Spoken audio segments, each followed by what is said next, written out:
Hello there, Brigadiers, to another cool furry day, and welcome to another episode of the Bark Brigade podcast by Doggozila Magazine. Yeah, thanks so much for having me back for this one. Oh, absolutely. So today, we are stepping into a scenario that, well, if you are listening to this right now, you might know it all too well. Oh, yeah, it's a very common one. Right. So let's just set the scene for a second. Yeah. It's a random Tuesday afternoon. You are sitting at your kitchen island, maybe answering emails. Just minding your own business. Exactly, just totally normal day. And you hear that familiar rumble of the delivery truck pulling up outside. Oh, boy. Yeah, the doorbell rings. And suddenly your sweet, loving family dog, I mean, the one who was literally just snoring on the couch with their paws in the air like 5 seconds ago. Just totally out cold. Right. Suddenly they turn into this barking, snarling, lunging monster at the front door. It's terrifying when it happens. It really is. I mean, your heart is instantly hammering against your ribs. You are apologizing profusely to the poor delivery person through the glass. While trying to wrestle your dog. Yeah, exactly. You're struggling to hold back the collar with both hands. And honestly, you feel this deeply potent, exhausting mix of like embarrassment, guilt, and just genuine fear. It is an incredibly isolating way to live, honestly. Just so stressful. It really is. But here is the good news for you listening right now. You are not alone. You haven't failed as an owner. And more importantly, this is absolutely not a hopeless situation. Right, and it's vital to recognize that feeling of hopelessness right off the bat, because it is so common. Yeah. But that despair usually comes from a fundamental misunderstanding of what is physically and emotionally happening to the animal in those scary moments. And untangling that misunderstanding, that is the entire mission of our deep dive today. We are going to break down an incredibly comprehensive, science-backed guide from Doggozila Magazine. This is a fantastic resource. It really is. It's titled, How to Fix Dog Aggression Towards Strangers. And the goal here is to give you a real actionable roadmap. Right, because we want to unpack these concepts piece by piece, so you can use safe, humane, and proven methods to turn these high-stress encounters into peaceful moments. Exactly. We want to help you help your dog and honestly help you get your peace of mind back. For sure. So to do that, we're going to walk through a very deliberate process today. Where do we start? Well, we're going to look at why prioritizing safety and environmental management has to happen before any actual training even begins. Right. Safety first. Always. Then we're going to completely dismantle how you probably view aggression. Moving away from outdated ideas like dominance and focusing on the true root trigger. Which is almost always fear, right? Almost always. Yeah. And then we'll get into the granular step-by-step mechanics of desensitization, like literally how you rewire a dog's neural pathways. Oh, I love that part. Plus, we have some fascinating, groundbreaking 2024 and 2025 research to share. Oh yeah, the data on the hidden role of physical pain and the surprising genetic factors at play. It's mind-blowing. Totally. And finally, we'll talk about how to build a lifestyle of consistency and how to know when it is absolutely time to call in a certified professional. Perfect roadmap. So I want to jump right into that fundamental misunderstanding you just mentioned. The Doggozila article starts with a really bold heading. Yeah, understanding why your dog is aggressive before you learn to fix dog aggression towards strangers. Right. And the core thesis they present is that aggression is a symptom, not a disease. But I have to be honest here. Okay, lay it on me. When my dog is baring his teeth with all the hair raised on his back and lunging at my neighbor, I mean, it looks incredibly malicious. Oh, that's terrifying. Are you saying the dog isn't just trying to be a jerk or like the tough guy of the neighborhood? What is actually happening to make them act like that? Yeah, so that is the trap we all fall into.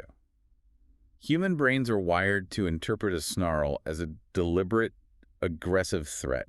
It feels deeply personal. It totally feels personal. Right, but biologically speaking, the overwhelming majority of the time that aggressive dog is actually a profoundly terrified dog. Terrified, really? Yes. Think about the fundamental biological drive of any animal, the fight-or-flight response. Right, okay. When a stranger enters their perceived territory, like walking up to your front door or stepping into your living room, the dog feels trapped. Because they're inside a house. Exactly. The flight option is completely off the table. They can't run away through a solid wall. Oh, right. So because they can't flee, they default to fight.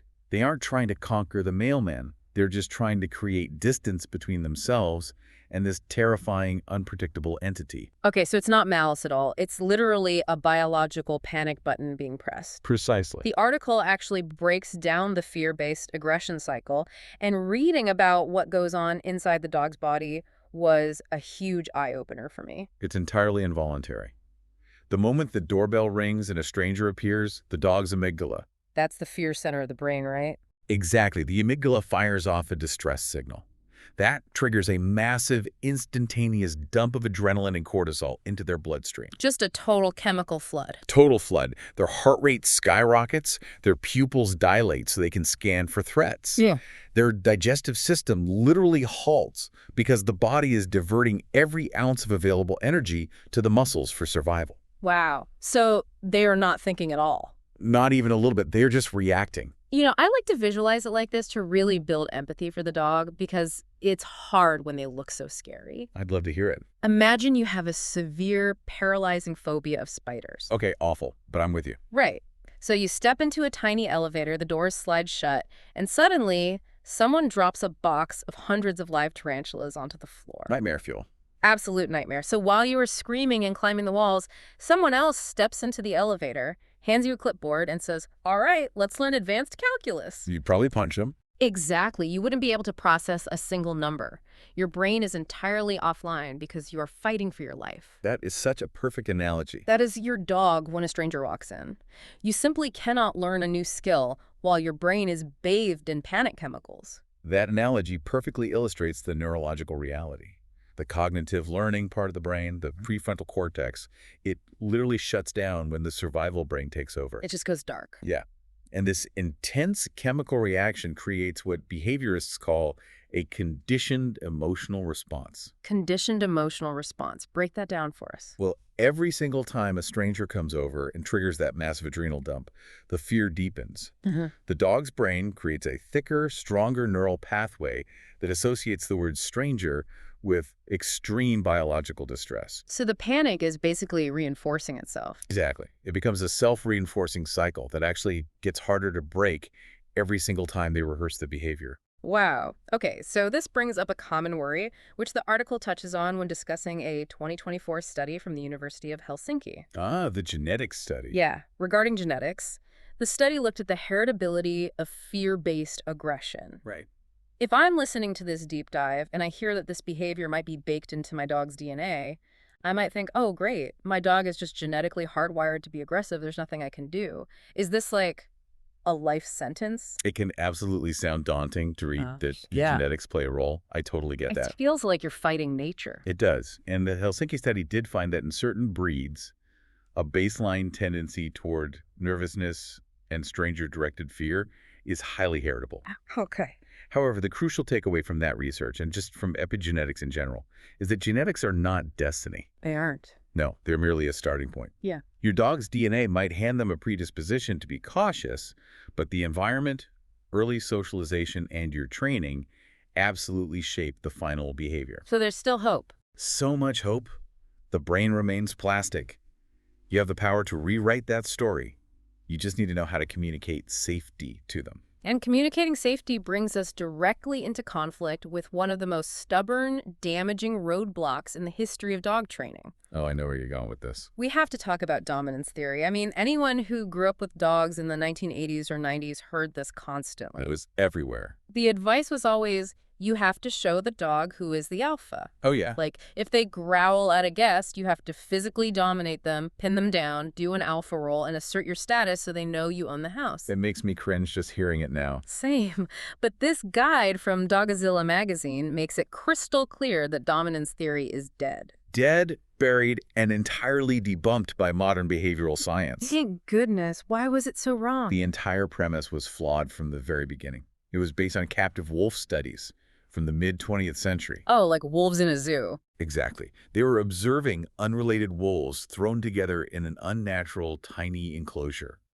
We now know that even wild, natural wolf packs do not operate on those rigid, violent alpha structures we once assumed. Really? How do they operate them? They operate much more like human families. A mom, a dad, Wow. and their offspring. That's so much sweeter than what we were told. Right. So applying this totally debunk wolf dynamic to domestic dogs, who, by the way, have co-evolved with humans for tens of thousands of years, is just absurd. It makes no sense. None.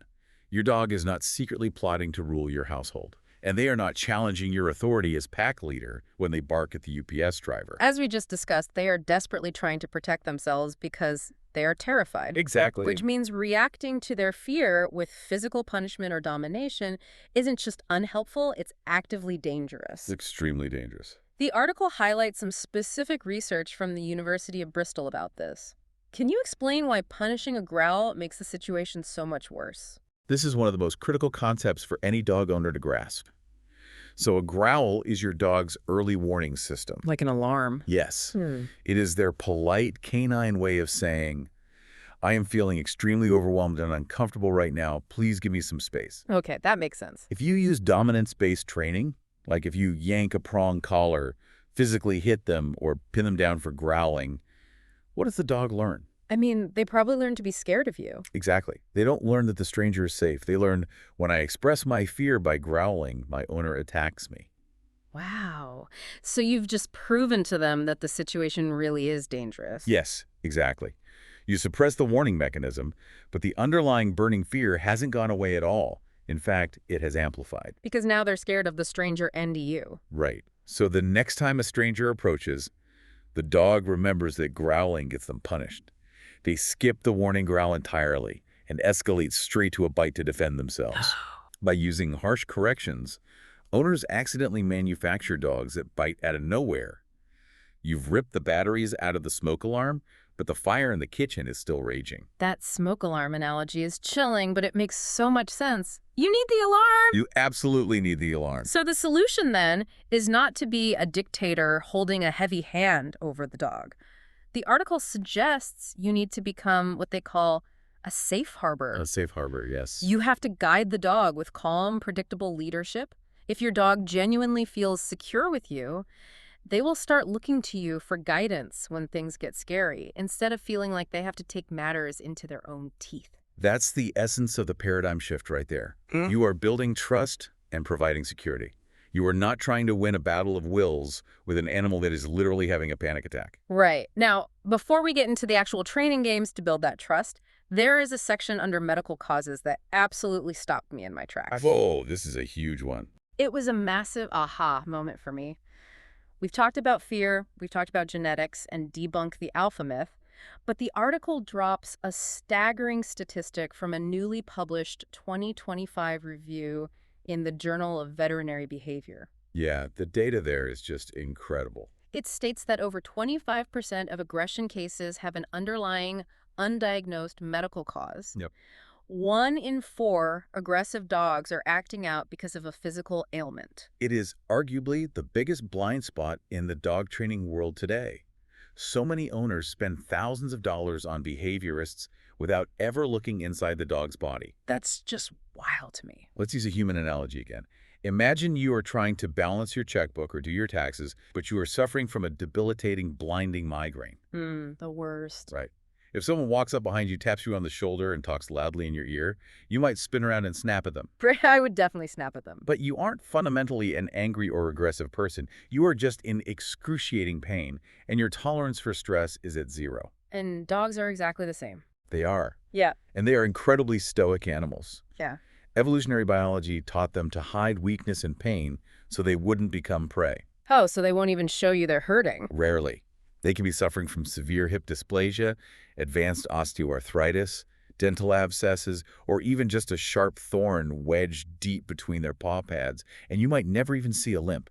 Wow, just hiding it all. But that chronic low-grade pain makes them incredibly irritable and hyperdefensive. And the article goes even further, mentioning things that have nothing to do with joints or bones, like thyroid and neurological issues. Thyroid disease is a classic culprit here. Really? How so? Undiagnosed hypothyroidism, which is where the thyroid gland doesn't produce enough hormones, is notorious for triggering sudden, highly uncharacteristic bouts of aggression. Just totally out of the blue aggression. Yeah. The article actually cites a specific study tracking dogs diagnosed with this exact issue.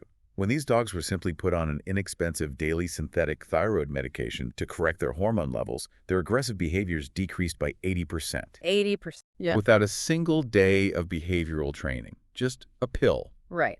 Because the aggression was a symptom of a chemical imbalance, not a behavioral flaw. So the actionable advice for you listening to this deep dive is abundantly clear. Before you hire a trainer, before you buy a bunch of gear, call your vet. Yes. Please call your vet. Schedule a comprehensive physical exam and request full blood panels, specifically including a thyroid workup. You have to treat the ache before you can even begin to treat the anger. Absolutely. Yeah. If the aggression is rooted in physical agony, all the treats and training exercises in the world will not fix it. They won't. You will just be banging your head against a wall and your dog will continue to suffer. Exactly. Okay, let's operate on the assumption that you've done exactly that.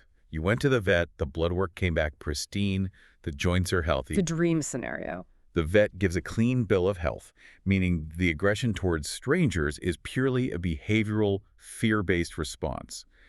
How do we start fixing it? Well, we start with management. Right. The article transitions into the next major concept, safety first and the essential management tools. Because, as we established with the spider elevator analogy, you cannot train a dog whose brain is actively panicking and trying to bite someone. Management has to be step one. If your management fails, your training fails. Tell me more about that. Think about the emotional toll on you, the handler. If every time the doorbell rings, you are terrified your dog is going to slip through your legs, bolt out the front door, and bite the delivery driver, your own anxiety is going to be radiating off you. Oh, for sure. Sweaty palms, holding your breath. And dogs are incredibly perceptive to our stress. If you are panicked, they are panicked. You cannot implement a thoughtful training protocol if you are terrified of a lawsuit or a severe injury. So this means utilizing physical management tools to guarantee safety. The article specifically calls out front lip harnesses and basket muzzles. Yes. I really want to spend some time on muzzles because I know that word alone makes a lot of dog owners wince. It really does. People hate them. There is a massive unfair stigma attached to them. People see a dog wearing a muzzle on the street and immediately cross to the other side thinking, oh, that's a dangerous, bad dog, or that owner is cruel to lock their dog's mouth shut. It's a huge misconception. But this article completely reframes the narrative. They specifically recommend a basket muzzle, which is usually made of hard plastic or biothane and looks like a little cage over the snout. Right. Crucially, it allows the dog to fully open their mouth, to pant, to drink water, and to take training treats. It is not a punishment. The article describes it as an insurance policy. I love that. I often tell clients to think of a basket muzzle exactly like a seatbelt in a car.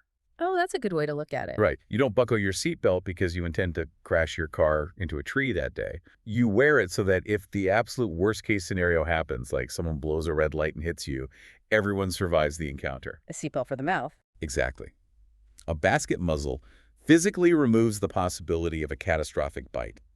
When that risk is off the table, it provides the handler with an immense, palpable wave of psychological relief. And I bet the dog feels that relief, too. They do. When you aren't unconsciously holding your breath and radiating panic about a potential bite, the tension stops traveling back up the leash, and your dog can actually relax a little bit more, too. But I'm guessing you don't just order a muzzle on Amazon, unbox it, and immediately strap it onto your dog's face 5 minutes before your guests arrive for dinner, right? Oh, doing that would be disastrous. I figured. It would add a massive layer of new panic on top of their existing fear of the guests. A muzzle must be introduced with painstaking positivity way before you ever actually need it. So how do we do that? The process is all about building a joyful association. You start by smearing a generous layer of peanut butter or squeezing some spray cheese all around the inside rim of the muzzle. Okay, yum. You hold it out, and you let the dog willingly push their own face into it to lick the treat. You don't fasten the straps at all. Once they finish the treat, the muzzle goes away. So you want them to think, oh boy, the magical peanut butter mask is here. Precisely. You do that for a few seconds at a time, slowly building up the duration over days or even weeks. It's going really, really slow. Yeah. Then you start loosely fastening the strap for 10 seconds while feeding them chicken, then take it off. Making it super positive. The ultimate goal is for the dog to see you pick up the muzzle and start excitedly wagging their tail, practically shoving their own nose into it. That sounds almost cute. It is. And alongside the muzzle, the article also heavily stresses the importance of leash management indoors. Indoor leashes, right. Keeping your dog on a leash, Yeah, they're attached securely to your waist or clipped to a heavy anchor point in the living room during visitor arrivals. It physically prevents them from rehearsing the destructive behavior of charging the front door. Okay, so we have our seatbelt on, and the dog is physically secure. But management isn't solely about restraining the dog in the presence of the trigger, is it? No, not at all. The article goes into great detail about creating a safe zone in the house. This could be a large, comfortable crate, a section of the kitchen blocked off by a sturdy baby gate, or even a quiet spare bedroom. Right, a dedicated sanctuary space. The idea is to outfit this zone with a cozy bed, fresh water, and a really high-value, long-lasting chew, like a hollow Kong toy stuffed with wet food and frozen solids. Those frozen Kongs are lifesavers. They really are, and the protocol is, the moment the doorbell rings, you calmly escort the dog to this safe zone.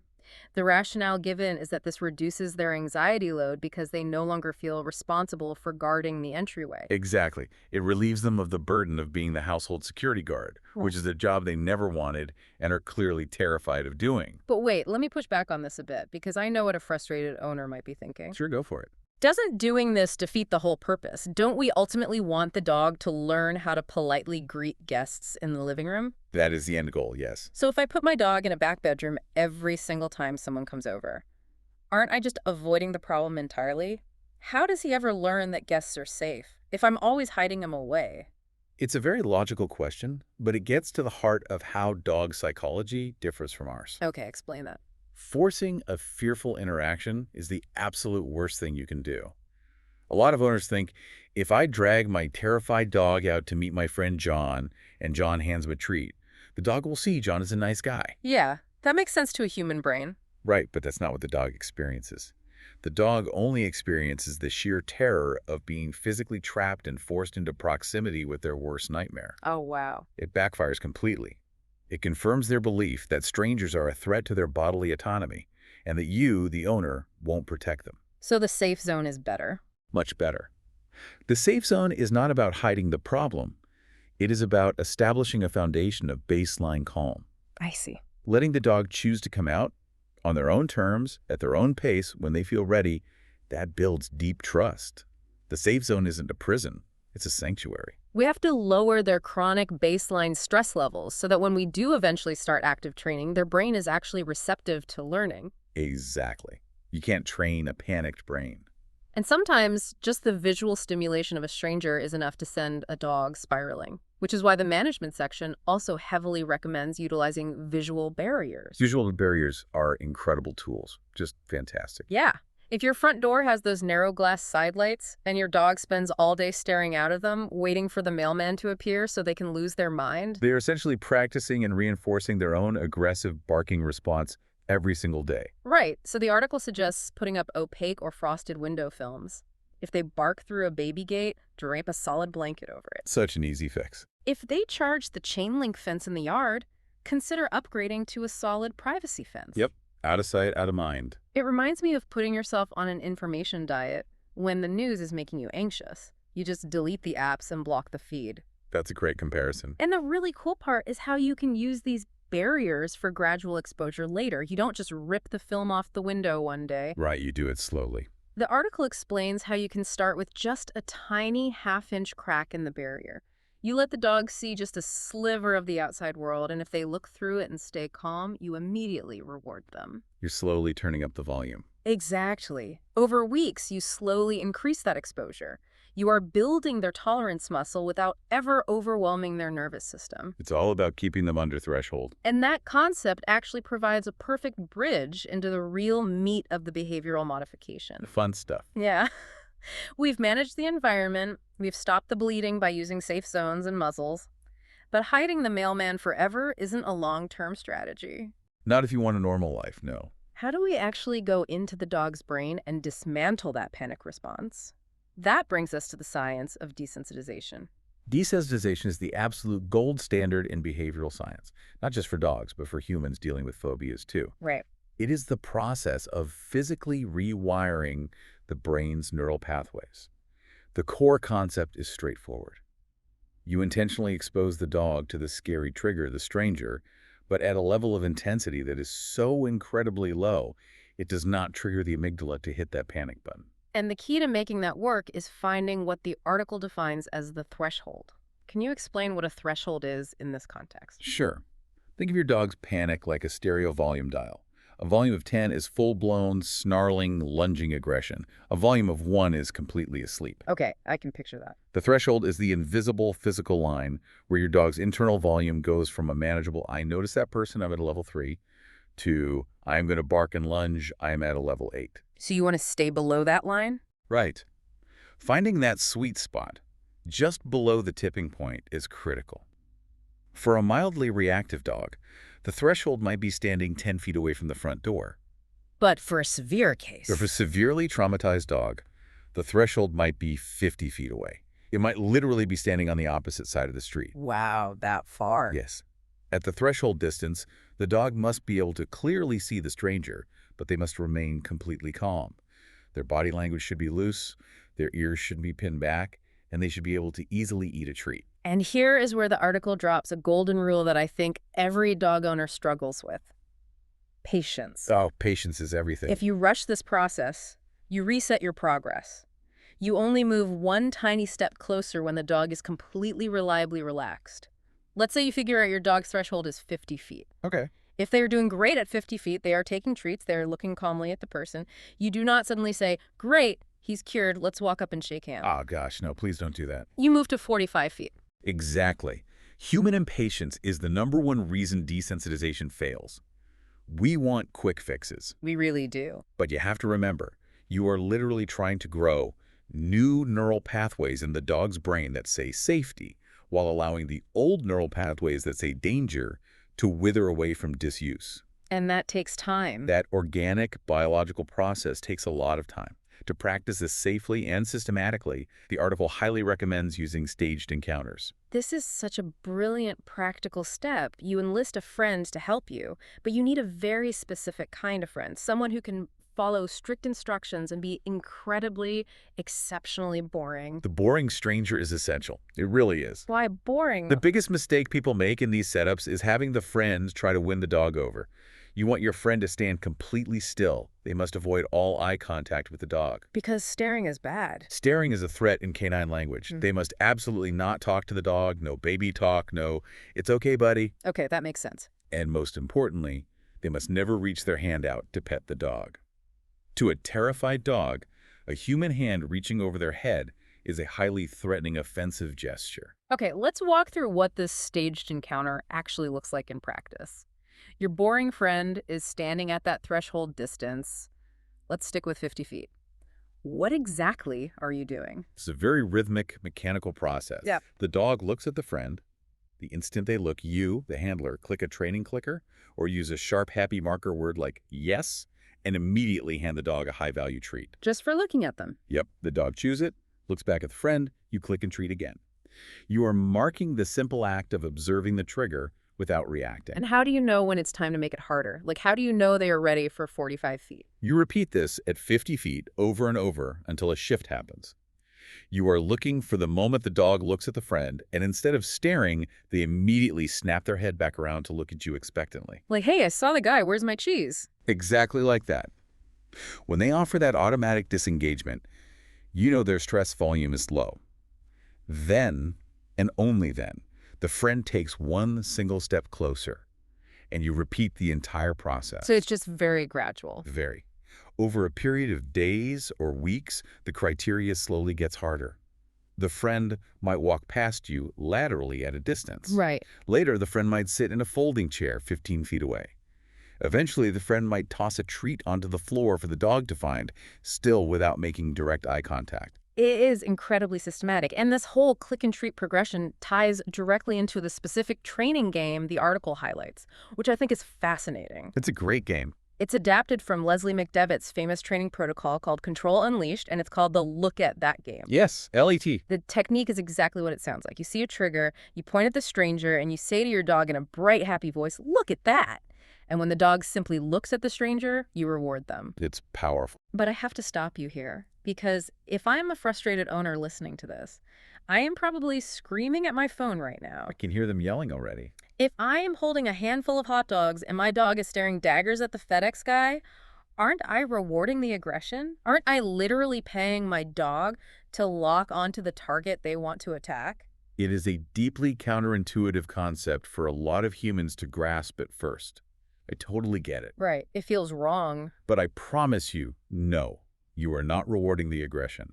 You're rewarding the choice to look calmly and then disengage. Okay, walk me through that. Remember what we said about the biology of a panic attack. In a state of fear, a dog's stare is hard, fixated, and it inevitably leads to a lunge. Yeah, that tense stare. By intentionally teaching the cue, look at that, you are fundamentally changing the meaning of the stranger. You are turning the scary stranger into an environmental cue. An environmental cue, what does that mean for the dog? The stranger literally becomes a button the dog presses with their eyes to get a piece of chicken from you. It empowers the dog. Oh, Suddenly, their brain realizes, oh wait, seeing a person isn't a signal that I have to fight for my life. Seeing a person is just my cue to look back at mom or dad for a snack. it gives them control. It gives the dog a profound sense of control over their environment, which drastically lowers their cortisol levels. That reframing is genius. The stranger becomes the notification bell that a treat is coming. Exactly.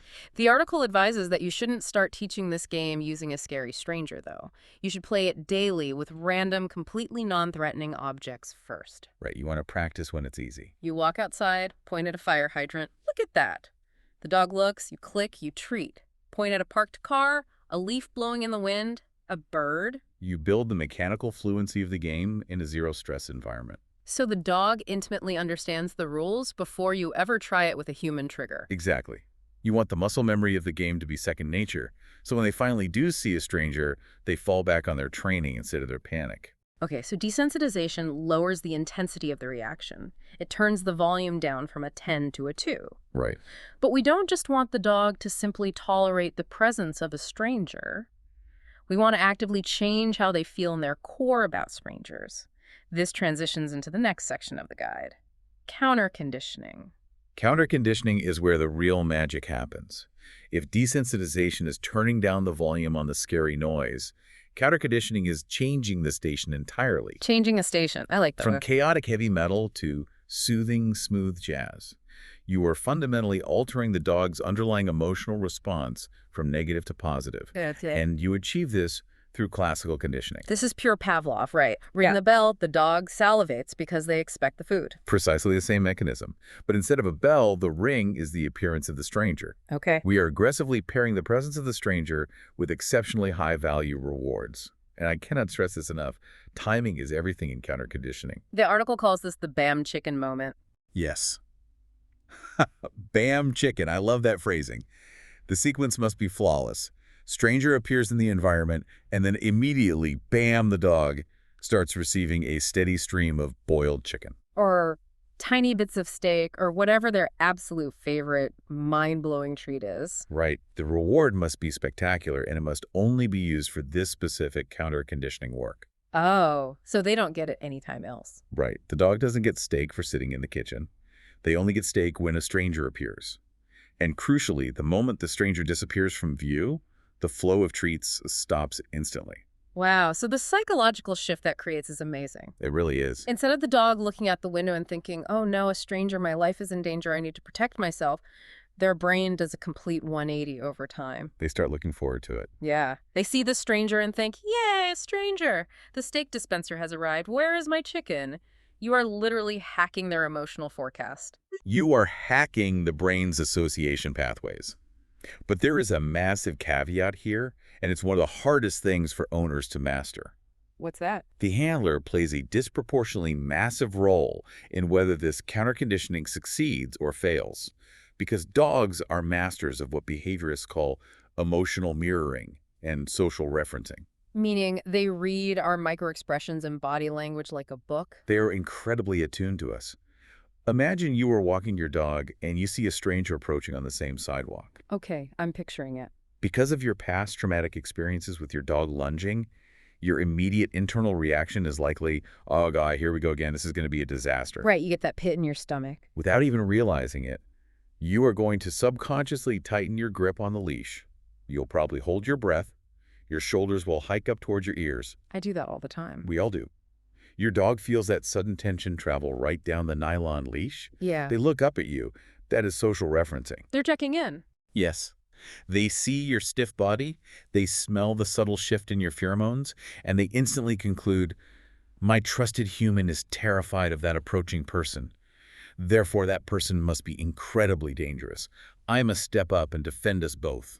So all the steak in the world won't work if you are radiating panic. Your body language is shouting, danger, louder than the chicken is shouting, save. Precisely. You're undermining your own training. The actionable advice the article gives here is almost like telling the owner to take an acting class. You have to fake it till you make it. You really do. When you see the trigger, you have to force a smile.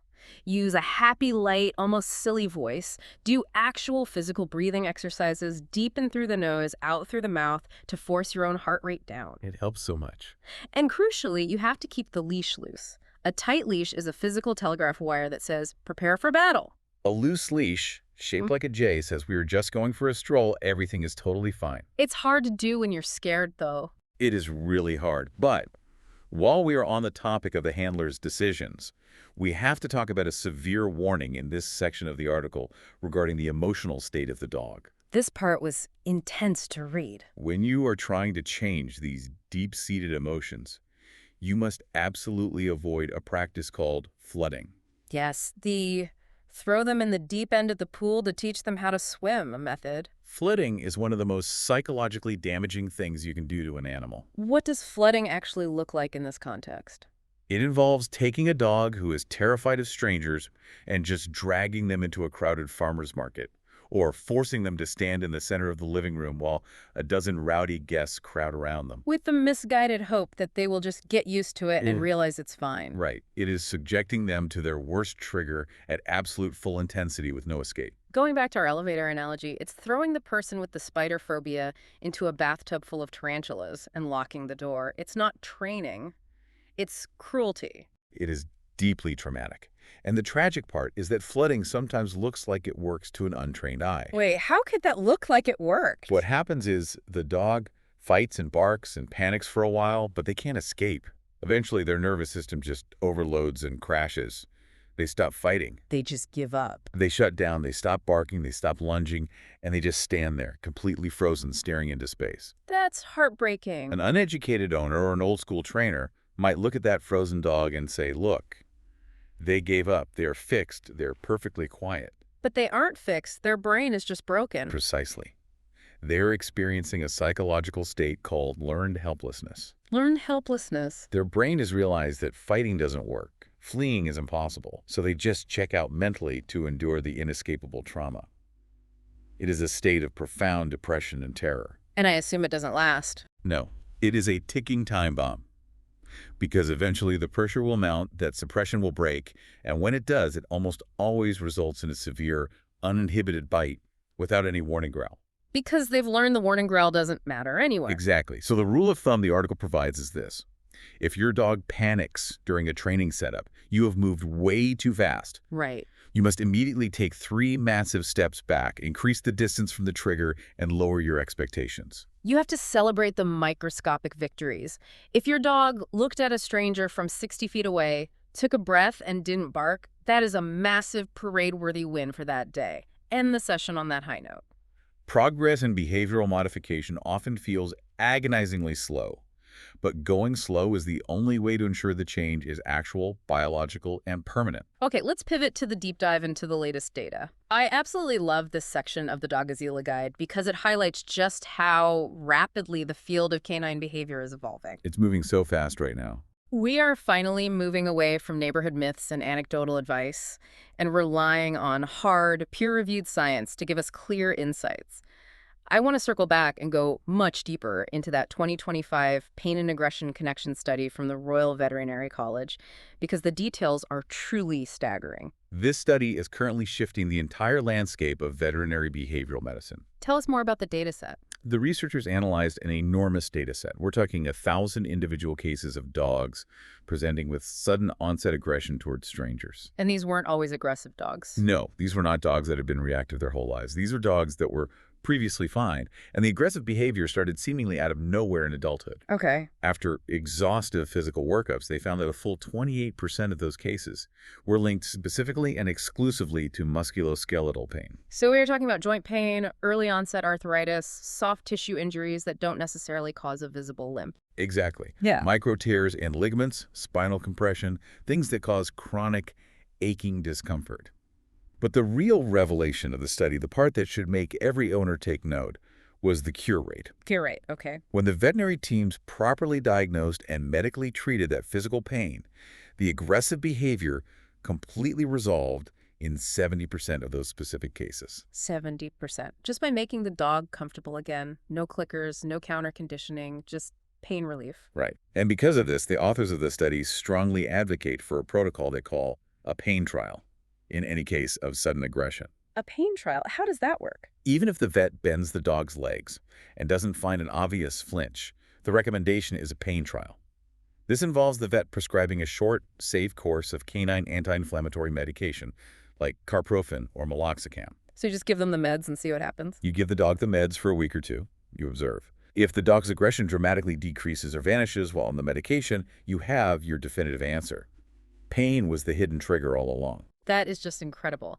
A simple 2-week prescription could literally save an owner months or years of expensive, frustrating, and ultimately ineffective behavioral training, not to mention saving the dog from silently suffering. It's a total game changer. Treat the pain first, always. Now, the article also digs deep into genetics with some very recent 2024 research out of Sweden. We touched on heritability earlier, but this study gets very specific. Yes, the Swedish research team essentially mapped the canine genome looking for behavioral correlations. And what did they find? They successfully identified specific genetic markers that correlate highly with stranger-directed aggression. Like specific genes? Yes. And unsurprisingly, they found these markers appear much more frequently in certain breeds with long histories of being bred for guarding or protection work. Like what breeds? Breeds like Chow Chows, Akitas, Anatolian Shepherds, and German Shepherds. But again, the article immediately steps in to emphasize the environmental override, ensuring owners of these breeds don't lose hope. The environmental override is massive, and it largely comes down to early socialization. Okay, so socialization can beat genetics. The data in that same Swedish study showed that puppies who had positive, controlled, safe interactions with a wide variety of diverse people before they reached 16 weeks of age were 80% less likely to ever develop stranger aggression, regardless of whether they carry those genetic markers or not. That 16-week window is so incredibly short. By the time most people get their puppy fully vaccinated, the window is practically closing. It is the critical socialization period, and it defines the architecture of their developing brain. So what about older dogs? The article does give substantial hope for adult dogs who missed that window. Adult brains absolutely retain neuroplasticity. They can still learn, adapt, and rewrite associations. It's just harder. It just requires the heavily structured, deliberate desensitization and counter-conditioning we talked about earlier. It takes much more time and repetition, but the adult brain can physically rewire itself. Speaking of altering a dog's biology, there was a really surprising nuance tucked into this data section about neutering. This one shocks a lot of people. I feel like the blanket advice given to every owner of a reactive dog for the last 50 years has always been, if your male dog is aggressive, get him fixed immediately, it'll calm him down. But the latest data says otherwise, doesn't it? This is a crucial, vital update in modern veterinary science that flies in the face of conventional wisdom. Break it down for us. While neutering can absolutely help mitigate certain types of hormone-driven behaviors like roaming to find females, marking indoors, or competing with other intact males, it does not uniformly reduce all types of aggression. That goes against everything I've ever heard. I know. In fact, for dogs whose aggression is fundamentally rooted in fear and anxiety, which, as we've established, is most of them, removing the testosterone can be disastrous. Disastrous. Why? Testosterone actually acts as a confidence-boosting hormone. It gives the dog a baseline of boldness. Oh, wow. I didn't think about that. If you take a dog who is already terrified of the world and you surgically remove their primary source of confidence, you can actually make the dog significantly more fearful and therefore more reactive and aggressive towards strangers. Wow. So rushing to neuter an already anxious, fearful dog might actually dramatically worsen the exact behavior you're desperately trying to fix? Yes. it can make things much worse. That is a massive nuance, and it highlights why every behavioral intervention needs to be a deep discussion with a qualified vet, not just following neighborhood lore. Exactly. Don't just take advice from the dog park. Finally, in the data section, we have a highly anticipated 2024 comparative study from the University of Pennsylvania looking at the efficacy of different training methods. This is the age-old debate: positive reinforcement versus aversive methods. This was a highly rigorous 2-year longitudinal study. How did they set it up? They took a large population of dogs presenting with severe stranger-directed aggression and split them into 2 distinct treatment groups.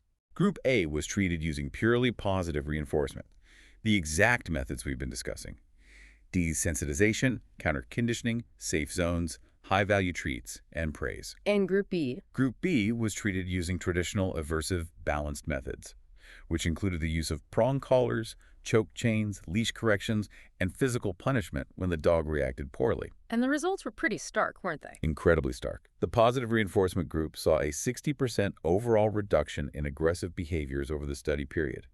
Their dogs became calmer, more tolerant, and easier to handle. And the aversive group? The aversive group showed 0 overall statistical improvement. And tragically, in many individual cases within Group B, the severity of the aggression actually worsened, resulting in more severe bites. And this brings us right back to the biology we talked about at the very beginning. It perfectly validates the biology. Aversive training methods rely on causing physical pain or deep discomfort to suppress a behavior. And pain causes stress. Pain and discomfort cause the brain to instantly release a flood of cortisol. As we know, high cortisol levels physically impair the prefrontal cortex's ability to learn new, positive associations, and it heightens the dog's overall reactivity. You simply cannot punish fear out of a dog. You cannot choke a dog into feeling safe. You just make them more stressed, more defensive, and more dangerous. Positive reinforcement is the undisputed, evidence-based standard because it actually alters the internal emotional state and builds long-term impulse control without adding stress chemicals to the mix. Okay, so we understand the underlying biology, we have our physical management tools, we know the mechanics of the training games, and we have the empirical science firmly backing us up. The final piece of the puzzle is part 6 of the article, building the lifestyle. Because fixing this level of behavioral trauma isn't a one-weekend workshop. Right. It requires building a consistent, sustainable routine for lasting change. You are fundamentally building new daily habits, both for you and for the dog. The article recommends a very approachable strategy: carving out just 10 minutes a day for dedicated, focused practice sessions. 10 minutes is totally doable for almost anyone. You don't need a grueling 3-hour marathon session that leaves everyone exhausted. Consistency beats intensity every single time in dog training. Short, positive daily sessions build strong muscle memory. And you don't need to wait for a random delivery driver to practice, right? No, not at all. The article suggests using your own family members to run setups. Have your spouse or teenager step outside, wait 5 minutes so the dog settles, and then have them knock on the door or ring the doorbell. Oh, that's smart. Practice having the dog happily run to their safe zone for a frozen Kong. Practice the look at that game on every single walk, even if you were just pointing at a distant neighbor watering their lawn from a block away. You have to keep the neural pathways sharp. And building the lifestyle isn't just about active training drills. It involves holistically addressing the dog's physical and mental health. The article places a huge emphasis on enrichment and exercise. They point to yet another 2024 study regarding the physiology of exercise in dogs. This is perhaps the simplest, most effective baseline intervention you can make. What did the study show? The study showed that dogs receiving at least 45 minutes of sustained aerobic exercise every single day showed a significantly lower baseline level of circulating cortisol in their bloodstream. There's that stress hormone again. It all comes back to cortisol. It always does. Lower baseline cortisol means the dog is generally less reactive to start with. They literally have a longer fuse before they explode. Makes total sense. Think about it. If a dog is bursting with pent-up, unspent physical energy from sleeping on the couch for 23 hours a day, every tiny stimulus, a leaf falling, a car door slamming, a stranger on the sidewalk is going to make them explode with nervous energy. So, vigorous walks, long games of fetch, swimming, running on a long line, you have to get them physically panting every day. Absolutely. But physical exhaustion is only half the battle. Right. Mental enrichment is just as important, tiring out the brain so they don't have the mental bandwidth to hyperfixate on the front door. A bored dog will invent a job for themselves, and usually That job is obsessively guarding the house from perceived threats out the window. Which we don't want. Give them puzzle toys where they have to figure out how to slide plastic pieces to get their kibble. Give them lick mats smeared with yogurt to calm them. Lick mats are great. Or, one of the best activities, do scent work games, where they have to use their nose to find hidden treats around the house or yard. Engaging a dog's highly complex olfactory system is incredibly taxing for their brain. An enriched, physically satisfied, mentally tired dog is vastly more likely to just sigh and go back to sleep on the couch than they are to aggressively guard the front entryway. A panting, mentally enriched dog simply doesn't have the energy to be a monster. Now, the final, arguably most crucial point in this section is knowing when to call a professional. We've given a tremendous amount of tools and concepts here today, but canine aggression is highly complex, highly individual, and it carries very real-world legal and physical liability. Right. Recognizing and respecting your own limits is the hallmark of a responsible owner. The article draws some very clear, non-negotiable red lines. It does. If your dog has a bite history, meaning their teeth have actually made contact with human skin causing injury or a tear in clothing, or if you, the owner, are physically terrified of handling your own dog, you need immediate professional help. At that point, a DIY approach gleaned from a magazine article or a deep dive is far too risky. You need a certified, highly educated professional in the room with you. And you must look for rigorous credentials, right? Because the dog training industry is largely unregulated, anyone can call themselves a trainer. That's the scary part. The article specifically directs owners to look for the IAABC, the International Association of Animal Behavior Consultants, or the CCPDT, the Certification Council for Professional Dog Trainers. Those are the gold standards. Yes. These are rigorous, scientifically grounded organizations that require continuous education. And when you interview a potential behaviorist, you must ask about their philosophy. What should owners listen for? If they say they use positive reinforcement, Lema principles, and scientific desensitization, hire them. If they start talking about your energy, alpha status, dominance, or using prong and shock collars to correct the aggression, you hang up the phone and walk away. An expert offers something you simply can't have, an objective perspective. They can read the subtle, split-second body language cues, the quick lip licks, the tension in the jaw, the whale eye where you see the whites of the eyes, the stiff tail base. Cues that you, as an emotionally involved owner, might be completely missing in the heat of the moment. Hiring a professional behaviorist is a profound investment in your dog's life, in public safety, and in your own long-term peace of mind. It's the best money you'll ever spend. All right, to wrap things up, the final section of the Doggozila Guide is a rapid-fire FAQ. These are the most pressing, common questions pulled straight from their readers. I'll throw them at you. Let's hit the key takeaways to summarize everything we've learned. Question 1. Can I fix this myself, or do I absolutely need a professional? It entirely scales with the severity of the behavior. Mild reactivity, maybe some low grumbling or barking at a stranger from a long distance where the dog is easily redirected, can often be successfully managed at home with the consistent desensitization and counter-conditioning we discussed. But for the bad stuff. Severe cases involving lunging, snapping, extreme panic, or any bite history whatsoever absolutely mandate a certified behaviorist. Safety always comes first. Question 2. What is the timeline here? How long does it actually take to fix dog aggression towards strangers? I know everyone wants a date circled on the calendar, but there is no magic clock. It could be a few weeks of seeing noticeable improvement, or it could be 6 months, a year, or more of dedicated daily management and work. That's a huge range. The timeline depends heavily on the dog's age, the depth of their past trauma, how long they've been rehearsing the aggressive behavior, and most importantly, how consistent you are with the training. Unwavering patience is the only way through. Question 3. Is my dog aggressive or just reactive? What is the actual difference between those two terms? It's a great distinction to make. Reactivity is an overreaction to a stimulus, like excessive barking, bouncing, or lunging on the leash. It is usually driven by sheer frustration, overarousal, or fear, but without the core intent to do physical damage. And aggression. Aggression, on the other hand, carries the specific intent to harm or drive the threat away through violence.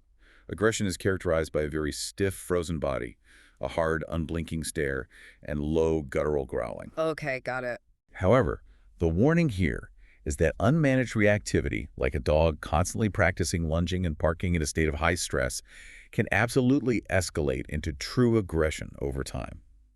The good news for the owner is that the positive training approach, Lowering the intensity, managing the threshold, and changing the underlying emotion is the exact same protocol for both issues. Question 4. Should I just buy a prong collar or a shock collar to stop the behavior instantly? A definitive, resounding, science-backed NO. As the 2024 UPenn study conclusively proved, aversive tools increase fear and spike stress cortisol. Right. They act exactly like putting a lid on a boiling pressure cooker. They might suppress the barking in the moment due to the pain of the shock, but the internal fear is boiling hotter than ever, making the dog vastly more likely to deliver a severe bite without warning later. Stick strictly to positive reinforcement. Question 5, and I think this is the emotional one for a lot of people who just want a normal pet. Will my dog always be aggressive? Will they ever become a social butterfly who loves having guests over for parties? We have to manage our human expectations and mourn the dog we thought we were getting. The reality is, many of these highly fearful dogs will never be the life of the party, and we need to accept that that is completely okay.